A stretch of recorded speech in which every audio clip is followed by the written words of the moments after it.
Okay, right now I just wanted to do a quick review of the Turbo Duo.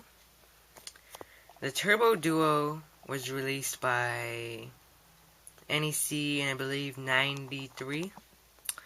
It's a combination of the Turbo CD and the TurboGrafx 16. It was kind of like a last-ditch effort to save the TurboGrafx 16 because it wasn't doing too well.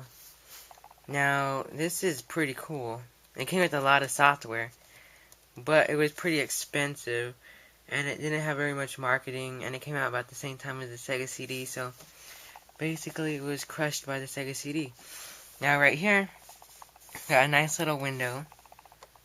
Then see, I can't open it right now, because there's a, I don't know why they put it, but there's a lock. You slide it over, then you can open it up, then you got access to the disc tray. Now unfortunately right now I don't have any Turbo CDs to show you, so I'll just have to show you Splatterhouse and Bonk's Revenge. Now the Turbo Duo uses AV, unlike the TurboGrafx 16, which uses RF, and the AV looks a lot better. And well, oh yeah, this is a combination, like I said, of the Turbo CD.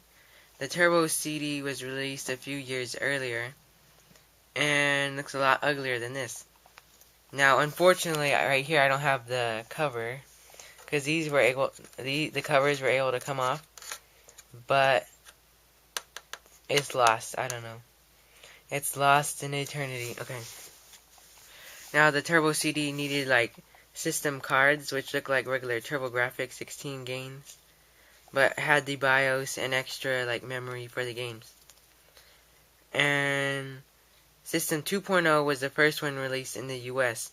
That card is really common nowadays. But this has System 3.0 built in, which also came as a card for the TurboGrafx 16.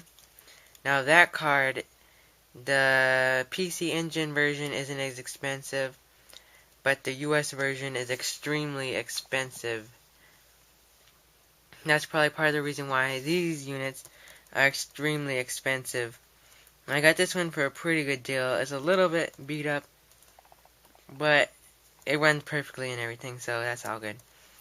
So, let's see. Now, right now, I'll boot it up. Oh, that's not the power. This power is a little switch like the TurboGrafx 16. And right there, it says HE. Can't see it right now. I can't remember exactly what that stands for.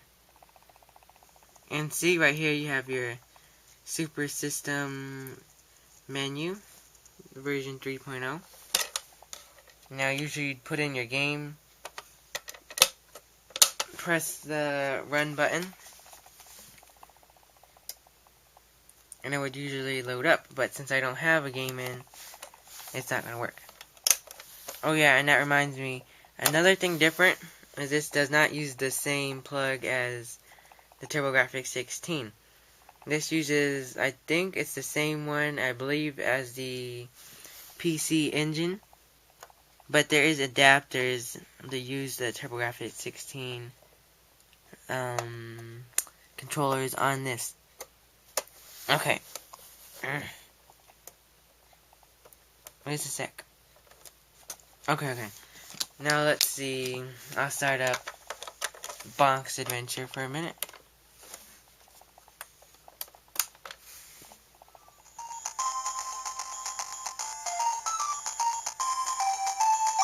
I mean Bonk's Revenge. What am I talking about?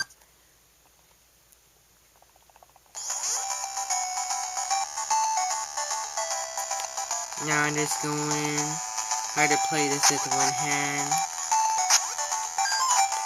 Okay, wait, see if I can do this. No.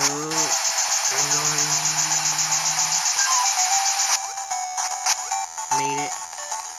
The TurboGrafx 16, the graphics look pretty good. I don't know, they kind of look better than Genesis. I don't know. Not as good as Super Nintendo. Maybe about the same as Genesis. The sound's not as good as Super Nintendo, but I think it's better than the Genesis a lot of times. But, I don't know. Let's see. Let's see if I can do this. Bonk's Adventure looks pretty good. This is the game I want to get for the TurboGrafx 16. Looks really good. It's Dead Moon. The graphics in that game is really good. This is really hard to play with one hand. I'll play this here like... Okay, it's too hard. So now we'll switch to Splatterhouse.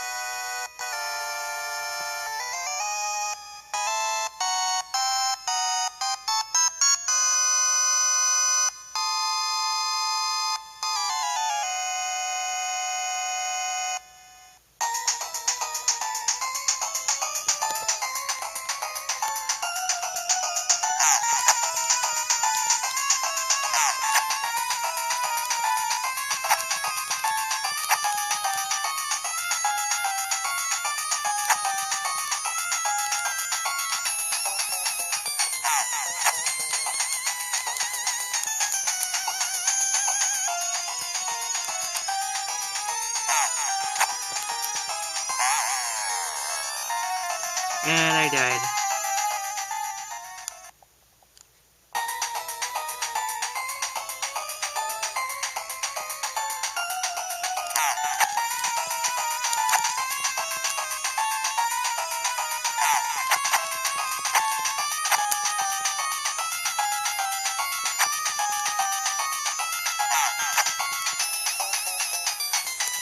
Yeah, I'm not doing too good at that right now. This system actually is pretty small. Like, I'll show you in comparison to, let's say, a regular TurboGrafx. Now, here's a regular TurboGrafx 16. It's like barely bigger. There's a TurboGrafx 16. There's a Turbo Duo. Barely different. And it's surprisingly not that heavy either, so overall the Turbo Duo is a nice system. And if you get one for cheap, I'd recommend getting it, because they're getting really expensive nowadays. So, see you later.